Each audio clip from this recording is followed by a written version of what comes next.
Morning, જય શ્રી કૃષ્ણ. જો હું અહીંયા રેડી થઈ ગઈ છું.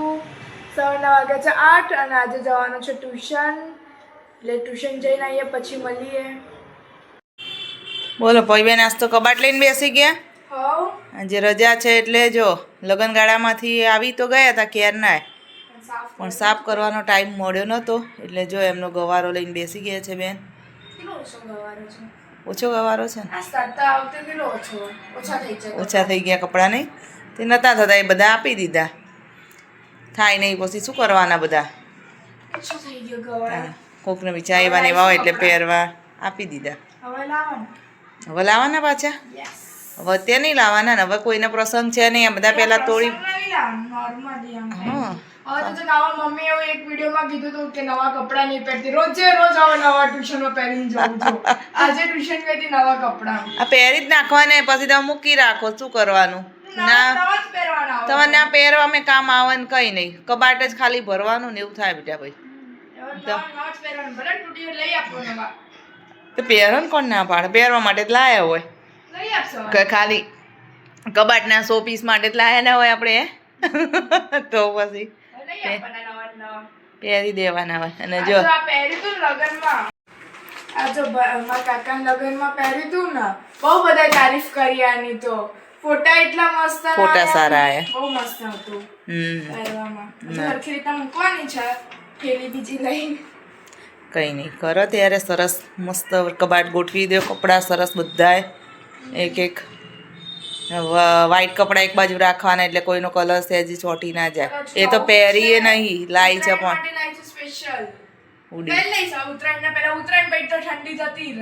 આવું નવું કરે. આવા કપડાં લાવ પહેરે નહીં પછી મમ્મી બોલે નહીં.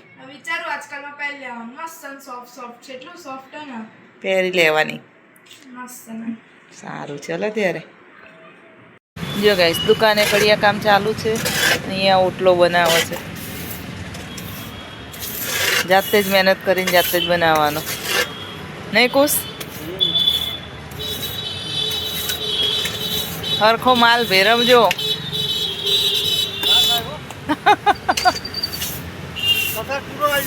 હા પગાર અમાર છો હાલવાનો, પગાર જો આ માલિક ને હાલવાનો. હાલશે ને પગાર એમને તો પછી જો અમારે ગોલીભાઈ પ્લાસ્ટર સારું કરે હો, કડિયાની એ જરૂર નહીં.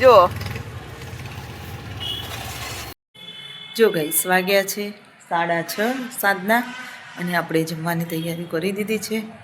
આપણે ગયા હતા માર્કેટમાં ફ્રૂટ લેવા માટે. સફરજન, ચીકુ અને દાડમ લાવ્યા હતા. બધું ફોલીને મૂકી છે, દાડમ બી ફોલી દીધા, સફરજન અને ચીકુ સમારીને ફ્રીજમાં મૂકી દીધું છે. ફ્રીજમાં મૂકી દીધા છે સમારીને. અને આપણે બનાવવાનો છે ફ્રૂટ સલાડ, કારણ કે આજે દૂધ દુકાને બાટલીઓ લીકેજ 6 બાટલીઓ લીકેજ આવી હતી, તો એટલું બધું દૂધ તો વપરાય નહીં, કારણ કે છોકરાઓ આમે દૂધ પીવા નહીં, કોઈ પીતું નથી દૂધ ઘરમાં. મમ્મીને અને પપ્પાને કોક દિવસ લે છે, બાકી દૂધ ઓછું વપરાય, ચામાં વપરાય છે. તો કહું ચલો આટલું બધું દૂધ હવે હું શું કરીશ, તો ફ્રૂટ સલાડ કહું બનાવી દઈએ.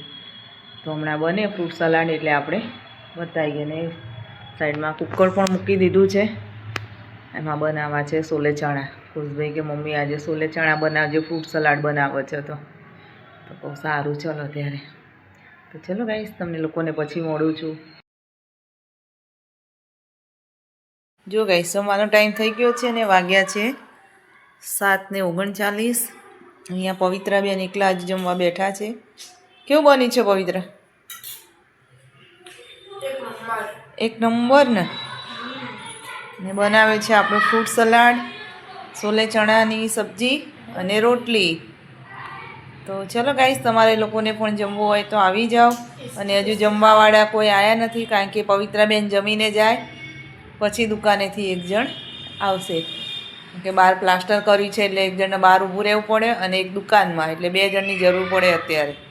એટલે પવિત્રા જમીન જાય અને પછી એના પપ્પા આવે. કુશભાઈ નાવા બેઠા છે અત્યારે, કારણ કે પ્લાસ્ટર કરીને હાલ આવ્યા છે એટલે નાવા બેઠો છે. તો ચલો ગાઈસ તમારે લોકોને જમવું હોય તો આવી જાઓ. તો ગાઈસ આપણું દુકાનનું આગળ જે કરવાનું હતું કડિયા કામ પૂરું થઈ ગયું. આ જાતે જ કર્યું છે આપણે, કોઈ કડિયા નહીં, કશું જ નહીં. જે આપણી દુકાન છે એ દુકાનની આગળ જો મસ્તાન થઈ ગયું ને લેવલ. હવે અહીંયા મસ્તાન ડબલ ટોરનું ફ્રીજ આવશે એટલે મજા આવશે. તો ચલો ગાઈસ, હું આની સાથે મારા બ્લોગનો એન્ડ કરું છું. જો તમને મારો બ્લોગ જોવો ગમે તો લાઇક, શેર અને સબસ્ક્રાઈબ જરૂરથી કરજો. તો હવે કાલે મળીએ છીએ એક નવા બ્લોગ સાથે. તો ત્યાં સુધી બધાને બાય બાય, જય શ્રી કૃષ્ણ ને ગુડ નાઇટ.